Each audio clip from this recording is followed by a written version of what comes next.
I would rather be happy. I would rather face the unknown. To me, there is the hope of happiness in the unknown.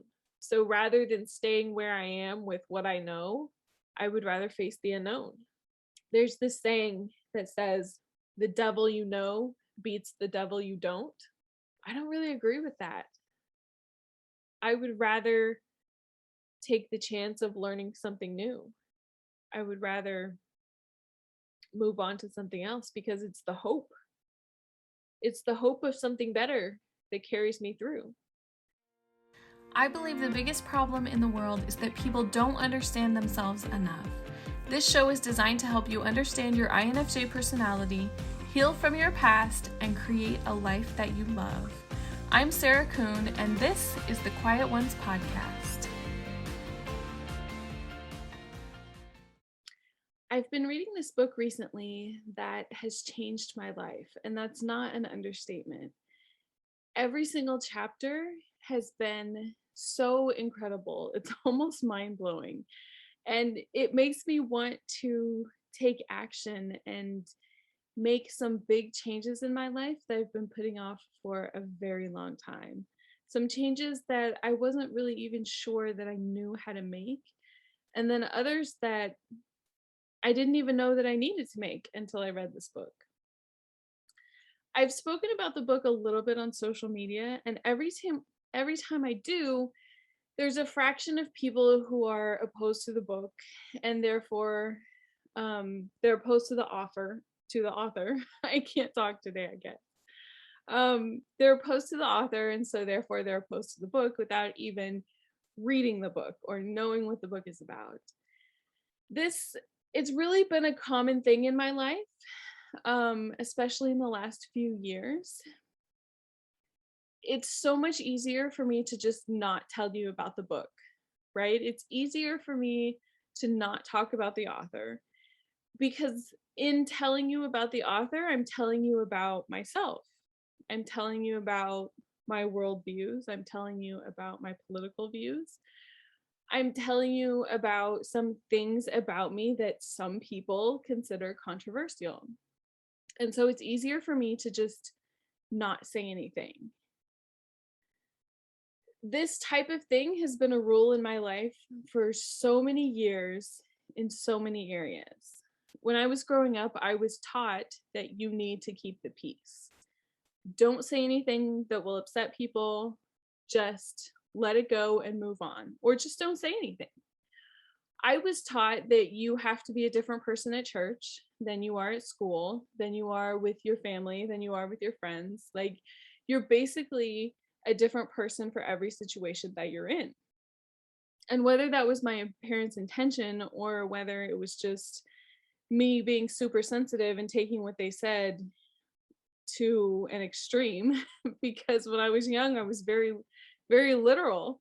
And if they told me to do something, I would do it. And if they told me not to do something, I would never go near it. So when they said that you act a certain way at church, I was like, okay, I'm never going to tell people at church who I really am because, I want to be liked and accepted at church. And so all the friends that I had at church, they didn't know who I really was. But I mean, that was the same way for, like I said, for school, for um nowadays for work. Every single one of my friends, I know them all from different places, right? So if you put them all together in a room and ask them questions about me, they would describe different people. And it's not like an intentional manipulation. I thought. That's what I thought. But now I'm starting to realize that it kind of is, right? Because I did that intentionally and I know what I'm doing going in. And so it's kind of like this thing that I've always known about, right? And I want to attribute part of it to my personality, because we as INFJs, we're very agreeable. We want people to like us, and we are able to read people very well, so we can determine what they want and what they need and what they like. And being knowing all of that information, and wanting people to like us, then it's very easy for us to give them what they want, right? And so I already had that part of my personality, and then my parents taught me that, like, this is what you do, you just keep the peace. And you keep the peace at all costs, even if you have to deny your own truth, even if you have to agree with something that you don't agree with, even if you have to be quiet in the face of something that you would spend your life fighting against.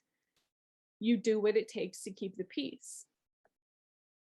And when I was young, I just kind of accepted what they said. But as I got older, I started thinking about that more. And I was like, wait a minute. Are you sure this is what you're supposed to do? When I was in middle school and high school, we started learning about World War II in history. And I got kind of obsessed with the Holocaust because it was just, it's such a horrible thing, right?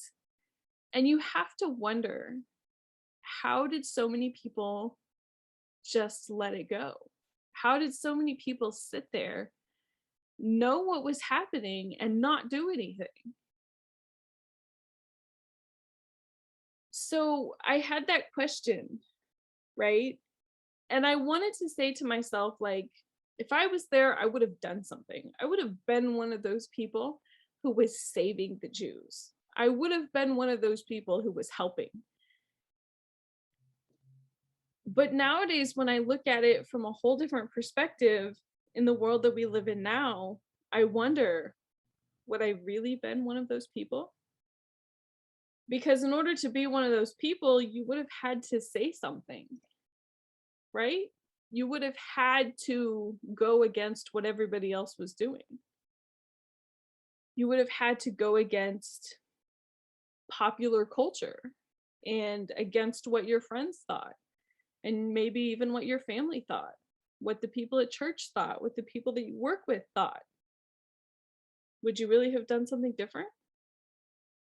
So I've struggled with this a lot, especially with the whole keeping the peace aspect, because now that I've grown up and moved out of my parents' house and am able to think more for my own, put some distance between, what my parents want and think and what I want and think, keeping the peace isn't really what I want. I mean, I don't want to create conflicts just for conflict's sake, but I also don't want to run away from conflict.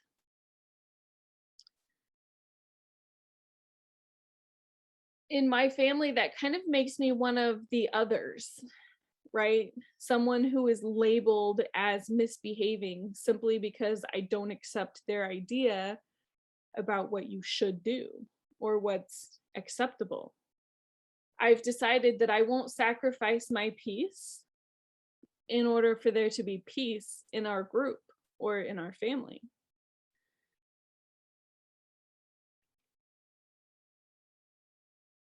So I got this book, the one I started telling you about, and there's a chapter in it called Tell the Truth, or at least Don't Lie.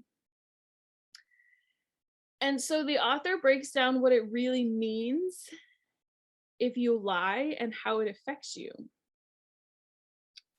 What I hadn't really thought about, I guess what I had been starting to think about, is that I lie consistently. And most people lie consistently. And it's not the type of lies that you think, right? It's not like I just make up stories and tell people these random stories. It's not like that. It's a different type of lie. A lot of people lie for certain reasons, right? They lie, like what I said, to keep the peace. If you are agreeing with something that you don't agree with, you are lying, right? But they lie for other reasons too. We lie. I guess I should say we lie for other reasons.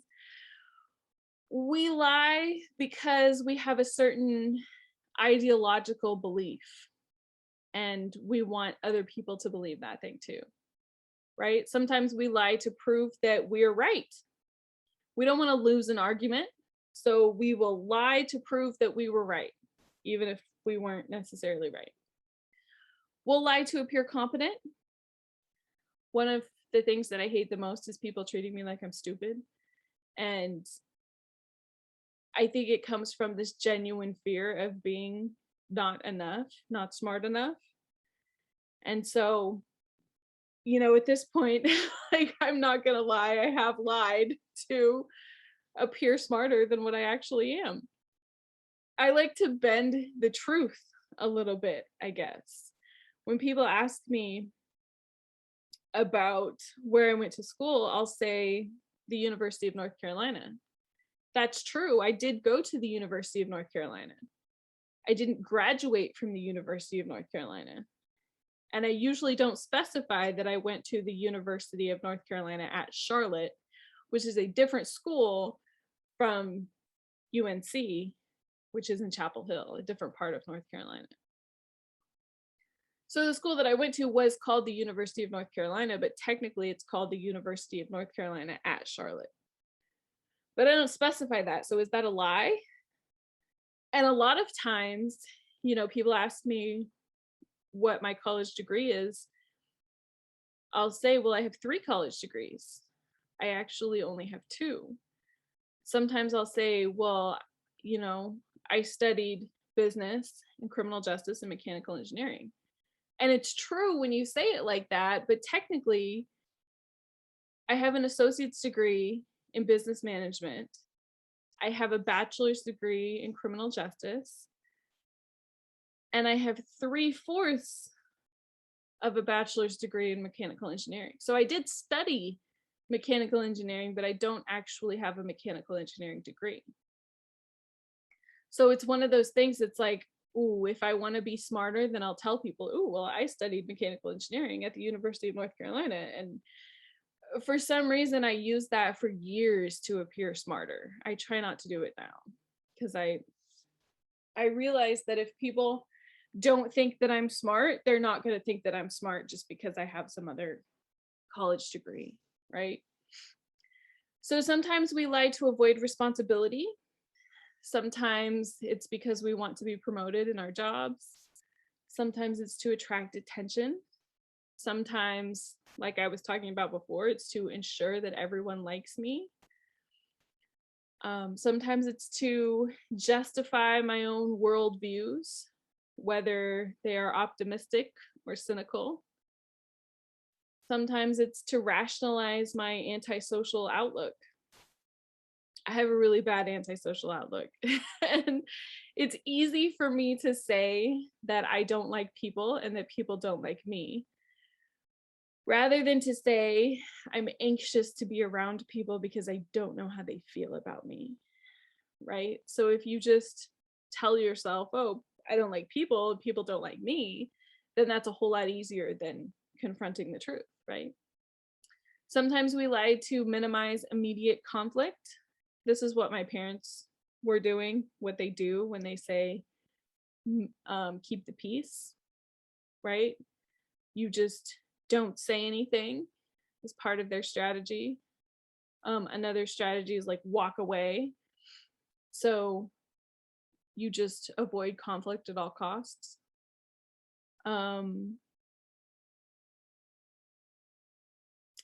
Another one is to always appear to be the good child or the sainted one. And another one is to always ensure that it's somebody else's fault, right? The problems in your life are somebody else's fault. My older sister does this. In fact, my younger sister does it too. And I kind of do it to an extent, but in a different way. My older sister and my younger sister both blame my mom for all of their problems. Everything is my mom's fault, and that's just the be all end all. I realize that I don't necessarily blame my parents. I want to know what happened in my life, right? I want to know the reason for why I think the way that I do and the reason that I feel the way that I do. And in order to do that, you have to be honest and say, well, listen, everything that you learn comes from your parents up to a certain point. And so obviously, mistakes were made, but that happens in every family. So I want to understand. I don't necessarily want to blame. It's not a be all end all for me. It's a what happened so I know what's broken so I can fix it. And unlike both of my sisters, I actually have a pretty good relationship with my parents. So I know that they did the best that they could with what they had, and I don't want to blame them for what happened. I just want to understand what happened and to be able to fix it and to move past it. So all these things that we just talked about, they're called life lies, right? It is attempting to manipulate reality with perception, thought, and action so that only some narrowly desired and predefined outcome is allowed to exist. So you've already decided what your viewpoint is, right? And you want to change how you think about things in order to get to that point, right? You've already decided that your parents are to blame for everything that's wrong in your life. And you're going to change how you think about things. You're going to change how you act to make sure that they are to blame.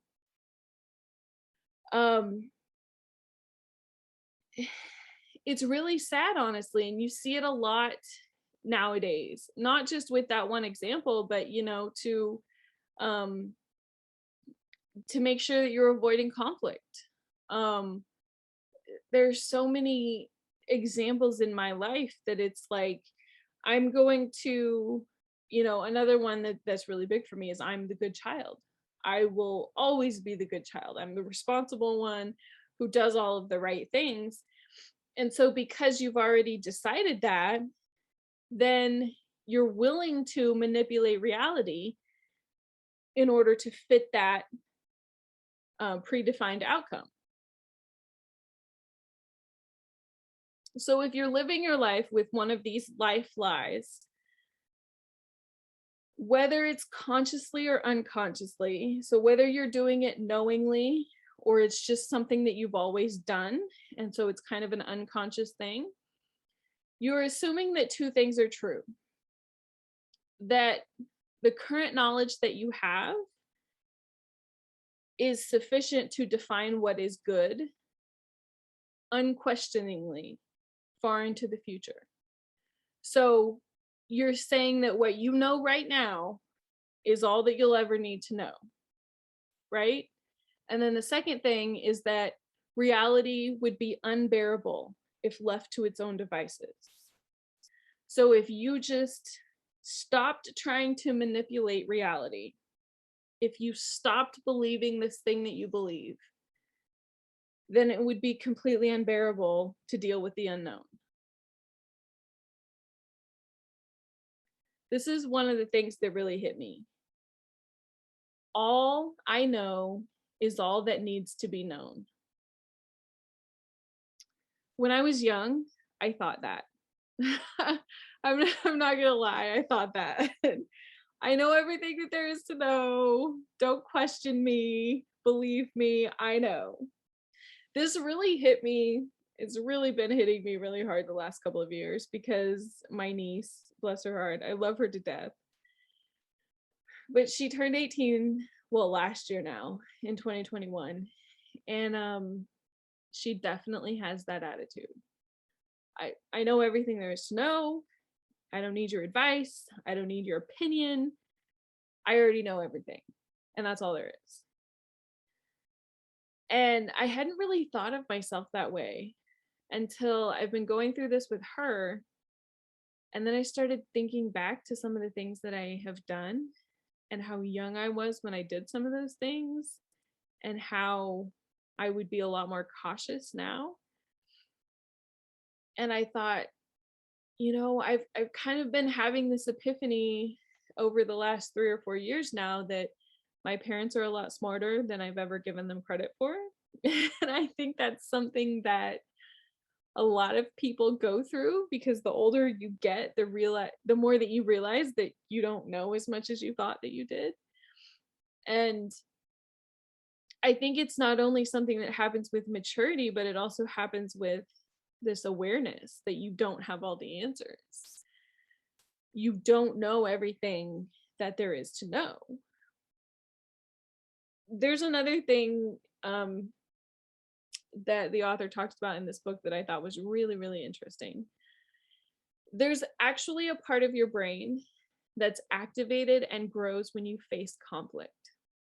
So if you never face conflict, you're literally keeping your brain from growing. If you never face the unknown, if you never admit that you don't know everything that there is to know and take some challenges, take some chances, if you never challenge yourself, if you always just stay where you've always stayed and trust what you've always known, then you're literally keeping your brain from growing. There's so many examples of life lies, and then also lies that we tell ourselves just to get by, things that we don't really even think about as lies. One of the big ones is when people deny that their loved ones are dying. My mom is a hospice nurse, and she has been for more than 20 years now. And she always tells us stories about her patients. Never anything that's identifying, because I know that that's against the law. But she'll tell us about, their condition and their family and how people deal with dying loved ones. It's interesting to me that some people actually wait to die until their family can get there, which I never thought about dying as being something that's in your control. And I don't know if it's conscious or unconscious that it happens a lot that if their family isn't there with them, and there's a process that people go through that's called actively dying, and there are like certain steps that most people go through when they're dying of either natural causes or an illness, that's predictable, like cancer. A lot of people die from cancer, but there's a process that people go through of actively dying, and when they're in that process, and you for some people it lasts longer than for others, but it's kind of predictable. And some people, when they get into that process, the nurses will call their parents, or will call their family, their kids usually, and say, it's time for you to be here if you're not here yet. And some people will literally wait to die until their family gets there. But a lot of times you have family members that are there, and when somebody gets put on hospice, they typically have less than 6 months to live, right? That's what qualifies you for hospice, that your health is declining in a way that more or less you're going to die within 6 months. A lot of times people avoid calling hospice because they're in denial that their family member is dying, even if they know their family member has a terminal illness. They know that their family member has cancer, especially if it's an aggressive type of cancer, or if their family member is young, if it's a sister or a brother or a son or a daughter, and they're younger than what normal people die. People deny that they're actually dying. And so sometimes hospice doesn't get called until it's like very late in the process. And the family, even when the people are actively dying, like they're going to die within the next 24 hours, the family is denying that that's going to happen. That's actually a form of lying, because it is delaying the acceptance of the inevitable, right? You can't keep people from dying. right? And some people even go to lengths where, when people are being treated for cancer, um, a lot of them go through radiation and chemotherapy, and it's very hard on people. It's it can make people incredibly sick before they get better, right? So if you have a form of cancer that chemotherapy isn't really helping, or you can tell that the person's going to pass away from the chemotherapy, some people will keep going down that road thinking that they're going to get better, rather than saying, okay, this is too much. Like, this isn't going to work. We should stop and just let them die in peace. It's a really sad situation, really, for everybody involved, because you can't stop what's happening, right? And eventually their loved one dies, and then they have to deal with that. And it's even worse dealing with it because some people deny it to the point where they never get to say goodbye. There was another sentence in the book that hit me really hard. It said, they could know, but they refused to. I started thinking about how many things that I'm denying in my life. At this point, I'm not dying, or I don't think that I am, thankfully. But I know that at some point I will die. And I am getting a lot older. When you're young, you think that you're never going to get old. And then as you get older, your view of young seems to get older and older. And there are things every single day that you deny are happening. And so, things like, hey, I'm 36 now. I thought I was going to have kids.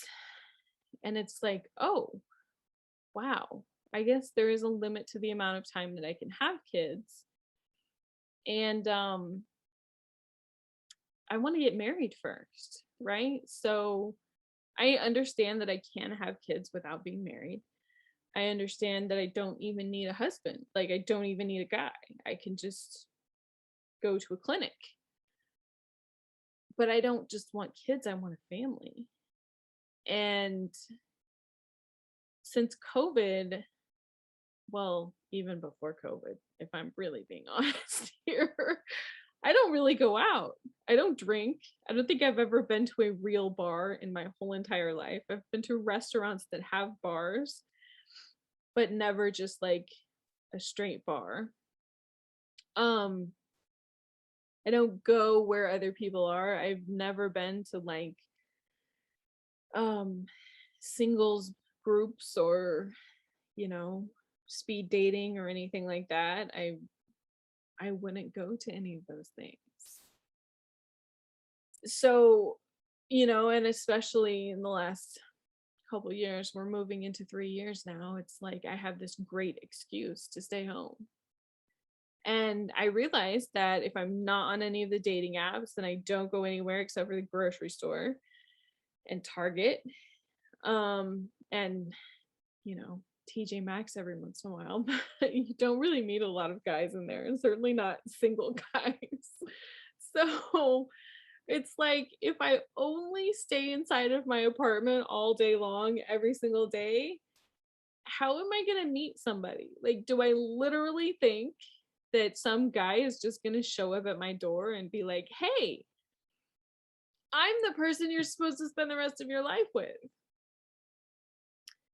I always thought that I would meet somebody just randomly. A lot of my friends have these great stories. My mom has this great story of how she met my dad. She was a server in a restaurant, and there was somebody who came into the restaurant that was driving this really nice car. And so she made a bet with her friends to see who would get a date with the guy who was driving this car. And it turned out to be my dad. So, I always thought that I would have one of those stories. Like, you just meet somebody in line at Starbucks or something. But I started paying attention a little bit, right? And I don't talk to people at Starbucks. Like very, very rare do I ever talk to people. Even if I have to stand there, some days you have to stand there for like 30 minutes to get your coffee, but usually on those days, like everybody is standing there for 30 minutes and they're really unhappy. So that is not the time that I want to be talking to people. Um, but anyway, I've come to this realization of like, okay, this whole idea that you're just randomly going to meet somebody, maybe you're lying to yourself. Like maybe you actually need to go do something in order for this to happen. And maybe you need to kind of do it quick, like not panic, but actually like start taking some action because what you've been doing isn't working, right? So that's where my mind went when I read that sentence. They could know, but they refused to. And I was like, yeah, there's a lot of things in my life that are like that. I could know, but I don't want to know. So I go back to keeping the peace, right? How I talked about my parents are all about keep the peace. And I've realized that, I don't really agree with their logic there, but there are a lot of things that it's just easier to keep the peace, right? I'm agreeable because it's easy. A lot of times it feels like the best thing to do. But hiding from conflict and from others also means pushing down your personality, right? And hiding from the potentials of what you could be, of what the author calls unrealized self. I thought that was a big thing too, because I love learning about my personality because I feel like it helps me to understand who I am. It helps me to see who I am. And that's been something that's really difficult for me. I can look at other people and I can see exactly who they are and I can point out every single one of the things that they're doing wrong. But it's a lot more difficult for me to do that for myself. And one of the things that I love to think about too is the future, the potential of what I could be. So if the fact that I'm hiding from conflict now is detrimental to my future self, why am I doing it? So then the next part is even more important, which is if you will not reveal yourself to others, you cannot reveal yourself to yourself. You know how I was talking earlier about how my friends don't really know me? They all know like a different version of me. I'm really scared to share with all of my friends the real me. I know that in the past I've tried. I've gotten really brave and I've said, okay, this is ridiculous. It's totally ridiculous that I can't just say all of the things that I want to say. It feels like I'm constantly trying to shove myself in this box and it doesn't really fit and it's just terrible. So like I'm just going to be me. But then what happens is people aren't really interested in me being me. And in the past, I've just felt rejected and thought, that's completely horrible. Like all these people talk about acceptance, and they're not really interested in giving people acceptance. So it's easy to blame other people, right? And say, who are they to reject me? Like, what's wrong with them? When in reality, the problem lies in myself because I lied to them to begin with. And then when I tell them the truth, they're not interested in the truth. They're more interested in the fact that I lied to them and that I deceived them, right? When you tell somebody that you're not, when you tell somebody something that you're not, it's kind of like you're agreeing to a contract, right? And I've illustrated this in the past multiple times with the story about my landlord, a previous landlord that I had. I told her that I was very nice and agreeable and kind. I showed her that with my actions, right? every time she bothered me, every time she broke the law, literally, she came into my apartment unannounced. She would clean my apartment. She moved my things. She opened my mail. Every time she did this kind of stuff, I didn't push back because I wanted to avoid the conflict. So I was nice to her and friendly to her. I was agreeable to her. That's what I showed her, right? Even though I was feeling anger, even though I was mad as hell, I didn't tell her that. So by my actions, I implied that everything that she said and did was okay. And then finally, when it got to the point of like, okay, I'm not going to take this anymore, then I like flipped a switch in my personality and I was like showing her that I was mad as hell and telling her, and it was not acceptable. And so I became like a whole different person in, you know, a matter of seconds. And I didn't realize what was going on at the time, but I was telling one of my friends about it. And she was like, Sarah, this is your fault. And I'm like, what? The lady had sent me these text messages that were like, you are not the person that I thought you were, and what's wrong with you, and I can't believe that you're acting this way. And I took that personally, like, oh, now you're gonna insult my personality, like, really? And so I'm telling my friend, and my friend is like, Sarah, this is totally your fault. And I'm like, what? How in the world can you be on her side? Like, what is wrong with you? And she's like, hello, you told this lady that you were nice and kind and you agreed with everything that she did to her face. Of course you're not the person that she thinks that you are. You never told her that you were a different person. You never told her that you didn't agree with what she did. And I was like, oh, you're right, I didn't. So from that perspective, it was like we had agreed on a social contract, right? I was nice. She was nosy. We were both nice to each other's faces, but she was one of those totally in your business type of people. And I had never said that was not okay until it literally blew up. So then I started thinking about like all of the friends that I've had.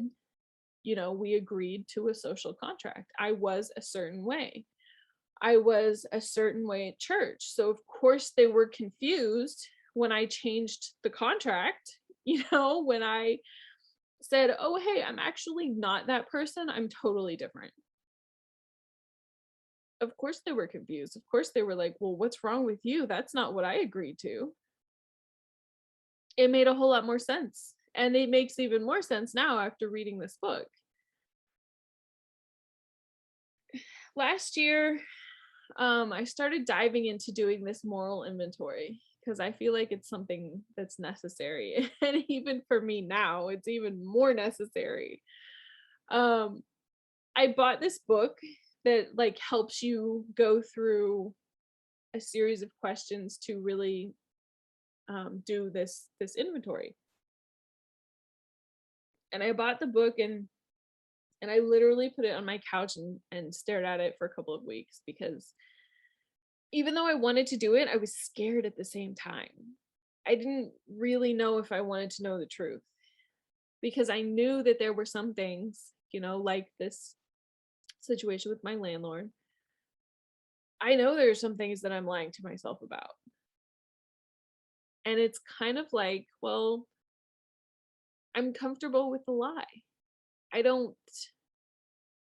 I don't know how much those lies hurt me, but I don't know that I want to figure it out. I don't know if I want an answer. I really thought that I was doing the right thing for the longest time, and now it's like I know that I'm not, and it's really difficult to change. It's like if you tell yourself the truth, then you have to deal with all the hurt and the pain, and you have to see what you've done to yourself. There's nobody else to blame, right? I felt like I was protecting myself based on the information that I had at the time. But like we were talking about before, what I didn't realize was that I put all my faith in the information that I had. And I failed to realize that there might be more than what I already knew. When you start analyzing your own behavior, your own thoughts, and you start thinking about, why do I think this way? You start digging into, sometimes it can be really, like it gets worse before it gets better. Kind of like when you clean out your closet is a mess, and you're like, okay, let me organize this. Maybe you even buy some like storage boxes, you buy some new hangers, maybe you find some like wall mounted hangers for scarves and things.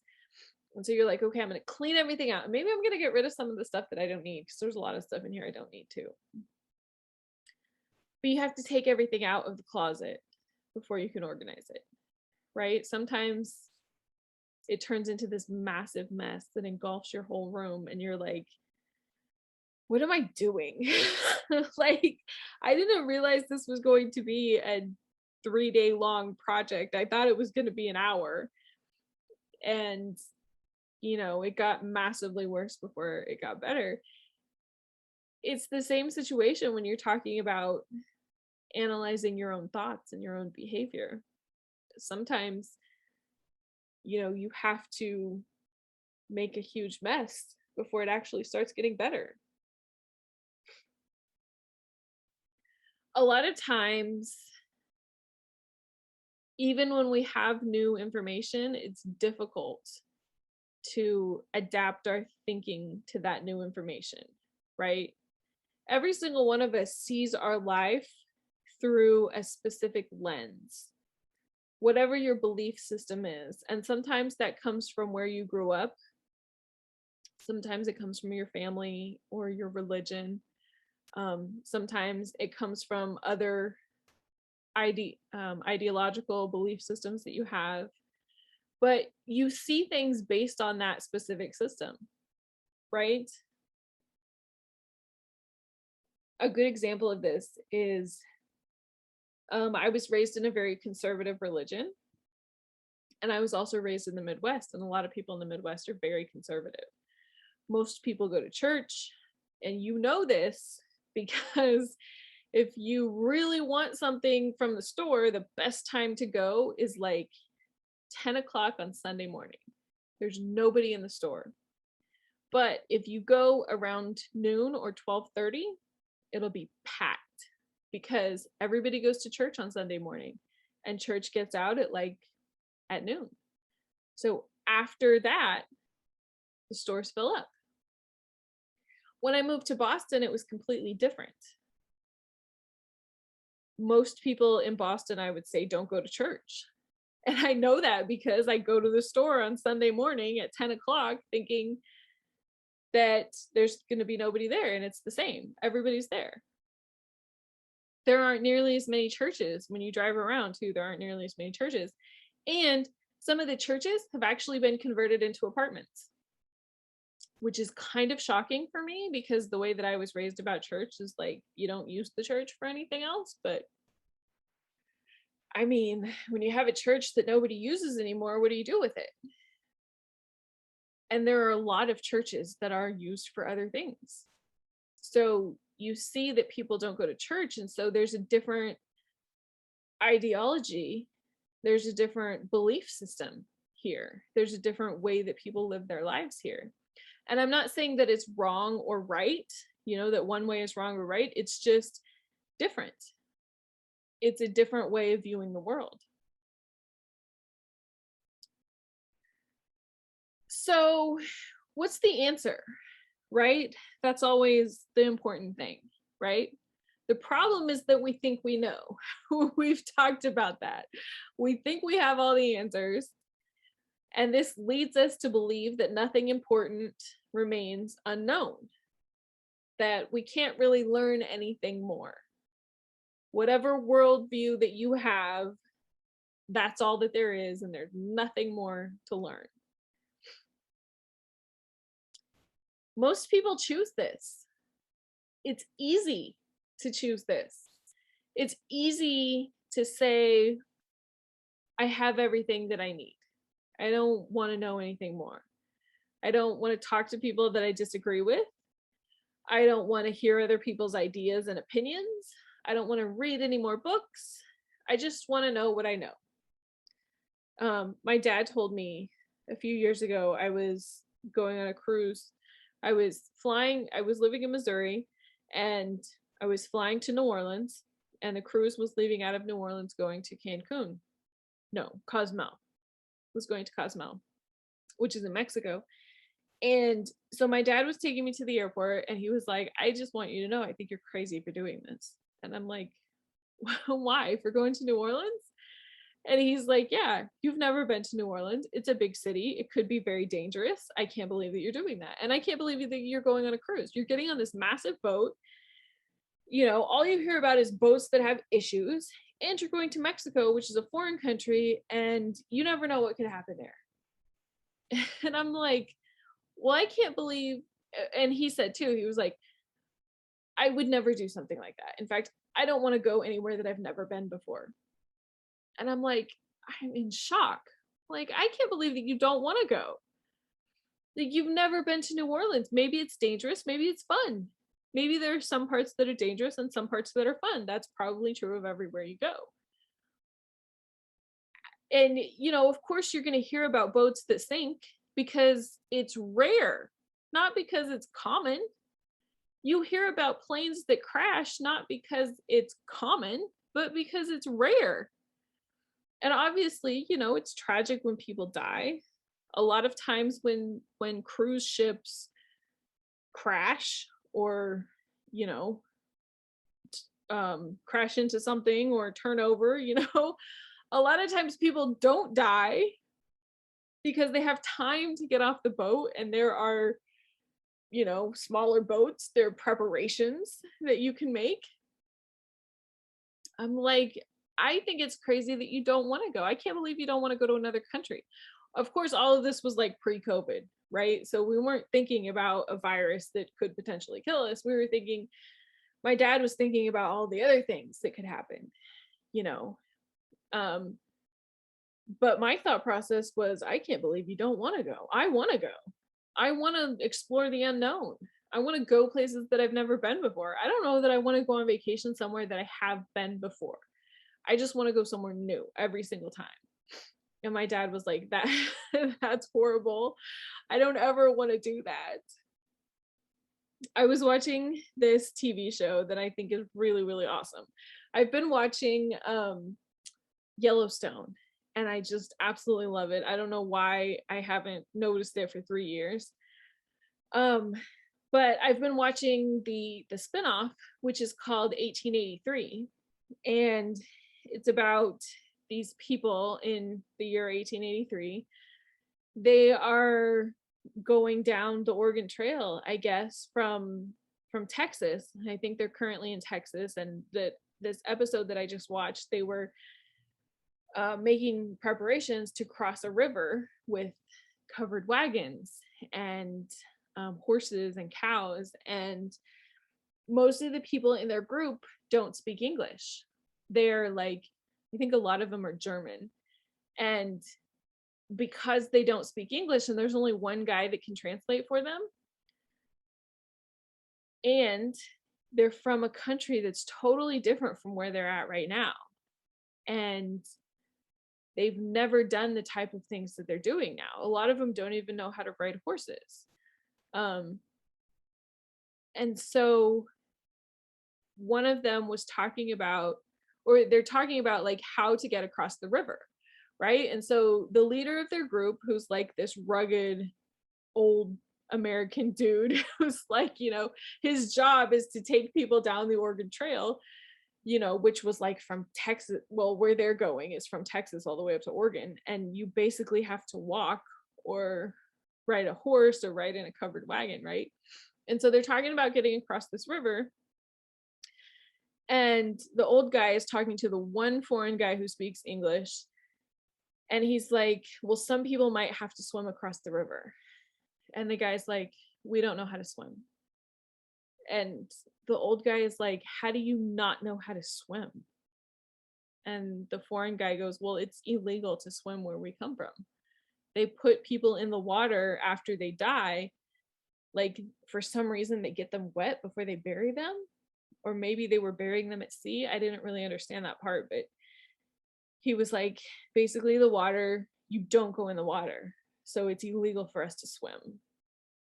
And so they were going back and forth a little bit more. And then later, the old guy was talking to this other guy who's like his partner. They both, take people along the trail. And the other guy says, their home sounds like hell. And the old guy says, it's a hell they know. The most terrifying thing on the planet is the unknown.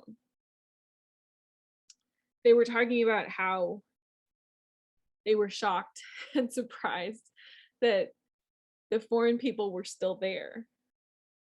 The old guy was like, I can't believe they didn't go back home. I can't believe that they're not going back home right now. And then the other guy says, well, home sounds like hell. And the old guy says, well, it's a hell they know. And the most terrifying thing on the planet is the unknown. I can't even imagine, honestly. I've thought about the pioneers, I guess, quite a bit, because, you learn about them in school. And especially now living around Boston, things are so much older here than what they were in the Midwest. Where I grew up in the Midwest, it was unusual to find a house that was 100 years old, right? And here in Boston, it is extremely common to find a house that's 100 years old. It's not unusual to find a house that's 200 or even 300 years old. When my mom came to visit me, I had my wisdom teeth out in April of last year. And when she came to visit me, we were driving around, and there's a sign every time you enter a new town, a lot of times, because they just run into another one, to the next one. And so she was looking at the signs, and she's like, why is there a number underneath the sign? Because I think there's a sign that says Braintree, and I think it says like 1640 or something like that. And she's like, there's a lot more than 1600 people, or 16. Yeah, there's a lot more than 1,000 people who live here, basically. And I'm like, that's not the number of people who live here. That's not the population. That's the year that it was founded. And she's like, what? It was founded in 1640? And I'm like, yeah, like Plymouth is here, which is, the famous story of the Pilgrims landing at Plymouth Rock. Like, that is the Plymouth that we actually drove through Plymouth. And I showed her the rock, the Plymouth Rock. And it's kind of disappointing because it's this very small rock, and it has this huge thing around it that's like, this isn't really what I pictured when I thought about Plymouth Rock. But it's just, it's really, really interesting when you think about how there were people here that long ago, and then what they had to go through. I had never thought about the fact that most people didn't speak English when they came here until I started watching this show, this 1883 show. I can't imagine how difficult it was to ride across the country in a covered wagon. I've done a lot of road trips in a car, with air conditioning and plenty of food to eat and music, sometimes movies, but I can't imagine how difficult it is or how difficult it was to go across the country and not be able to understand what was happening. Not be able to understand that, you have to swim across this river. And the tragic part about the show, and if you are watching the show and you haven't watched this episode yet, then spoiler alert. this show is like every single episode there are multiple people who die because, I'm sure that's what happened back then. But the worst part about this episode is like there all of the people who spoke English were standing around talking about like how, this is how we're getting across the river and this is how we're going to help people get across the river and all these things. And I think it was the old guy who's like, the most important thing is that people stay calm, because even if you don't know how to swim, as long as you stay calm, we can help everybody. But if you start to panic, that's when people drown. Because, and they're telling people, like, if somebody starts to panic, you need to let go of them, because what's going to happen is they're going to pull you under with them and they're going to drown and they're going to make you drown too. And it was really tragic in the episode because there was a lady who was like panicking. And there was this other lady who was trying to help her. And eventually she had to let go of her. And she had to like push her away because she was drowning and she was pulling the other lady under with her. And it was like, it was just like horrifying to think that people had to drown because they didn't understand that they didn't have to, like there was no way of communicating with them. It, it was really terrible. And I think this show just provides this whole new level of realization, and it makes me have a lot more respect for some of my ancestors. Some of them came to the United States during that time. Some of them came, a little bit later, but most of my family, or the people that I've been related to, they came to the United States like 4 or 5 generations ago. And so it would have been within that time frame that they were here. And a lot of my ancestors came from like Germany and Norway and Russia. And I don't know if they spoke English or not, but it must have been really, really difficult for them. So when you're talking about facing the unknown, it's a really, really scary thing to do. Trying to avoid conflict for me has been like a way of life. And I realized that it's not just because I want to keep the peace. It's because I don't know what the other person's reaction is going to be. And rather than risk it, I'm scared to find out what their reaction will be. But the thing about it is, if you never push back, you'll never be able to push back. I'm sure that if you haven't been in this type of situation, you know somebody who has been. There's a lot of abuse nowadays, whether it's verbal abuse or physical abuse. I'm sure if you haven't been in this situation, you probably know somebody, or at least have heard of somebody who has been. I have. I was in a relationship one time where the guy was definitely verbally abusive, and I think if I would have been around him for too long, he would have been physically abusive. He pushed me one time in a way that was alarming to me because nobody had ever done anything like that to me before. And it scared me half to death. One of my good friends has been in multiple abusive relationships too. And the thing about it is, just like with my landlord, the story that I was telling you earlier,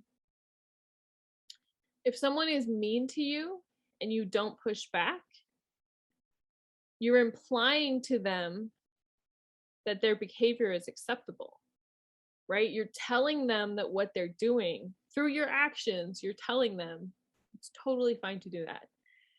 Because my landlord opened my mail and I didn't say, hey, that's a problem, please don't do that, she thought it was okay. because she walked into my apartment at 10:30 at night without any prior notice, which is illegal. Because I didn't say anything to her, she thought it was okay. So how far does it go? How far do you let it go? Well, it's kind of up to you. And, whether you're talking about your landlord, whether you're talking about your friends or your family members saying things to you that you don't like. My sister, my older sister, used to say things to me a lot that I didn't like, but I never said anything to her. I never pushed back. The thing is that it's up to you, right? It's called implied consent.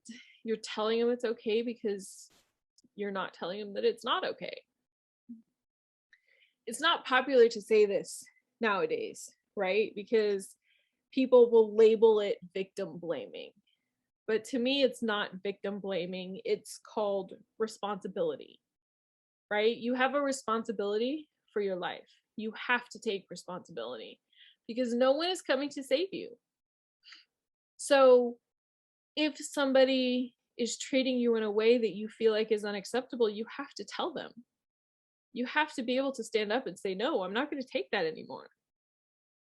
Whether it's your sister or your brother, your mom or your dad, your grandparents, your friends, your employers, whoever it is, you have to be able to say, no, this isn't going to work. This is not okay.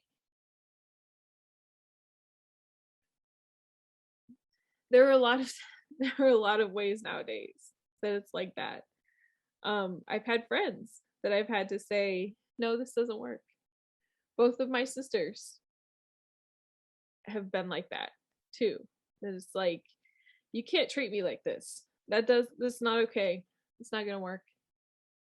I've had employers that I had to walk away from because I realized that I deserved better than that and I wasn't gonna take it anymore. That boyfriend that I had, I walked away from him after he pushed me because I was like, I don't want to live like that. It's not okay. One of my neighbors now is constantly fighting with her boyfriend.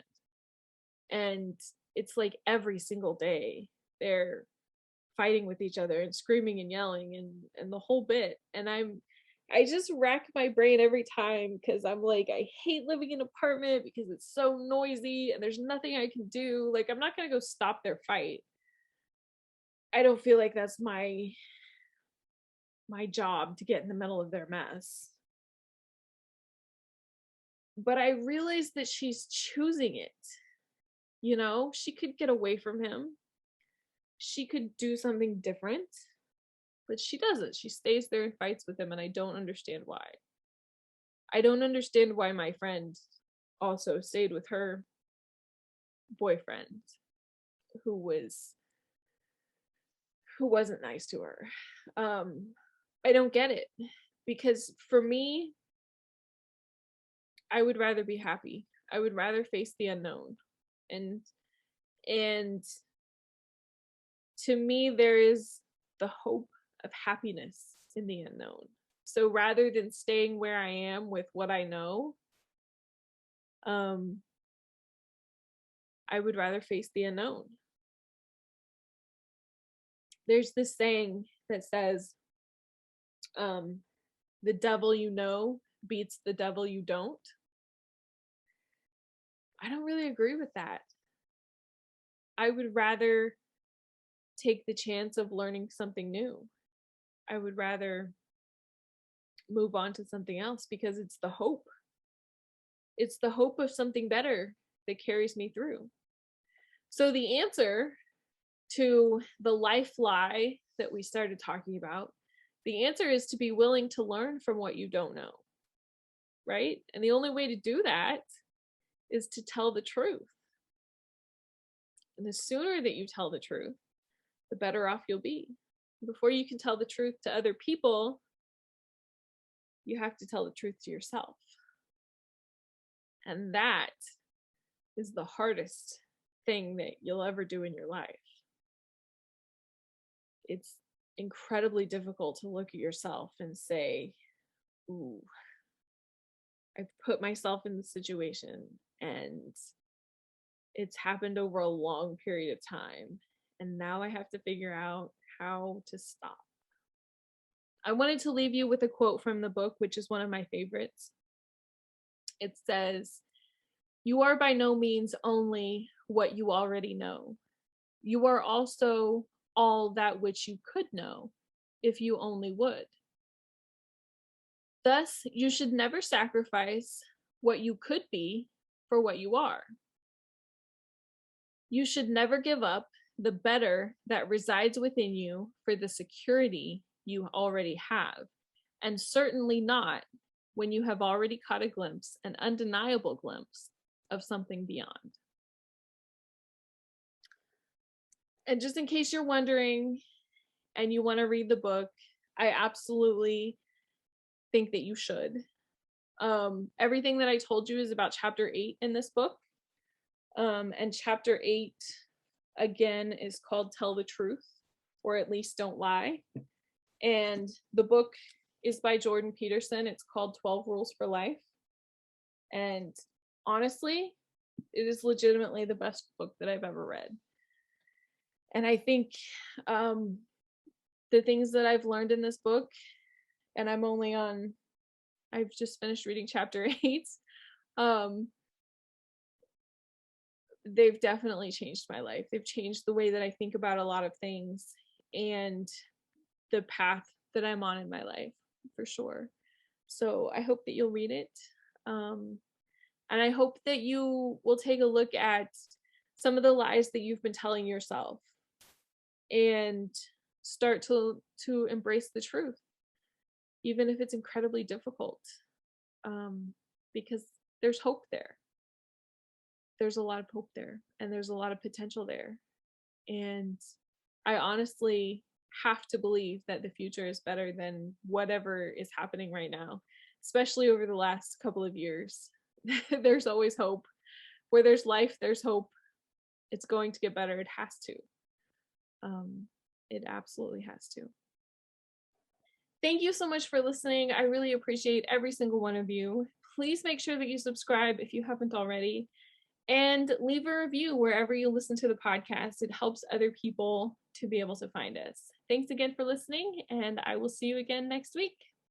Hi there. I just wanted to take a minute to say thank you so much for watching this video. I really hope that you enjoyed it.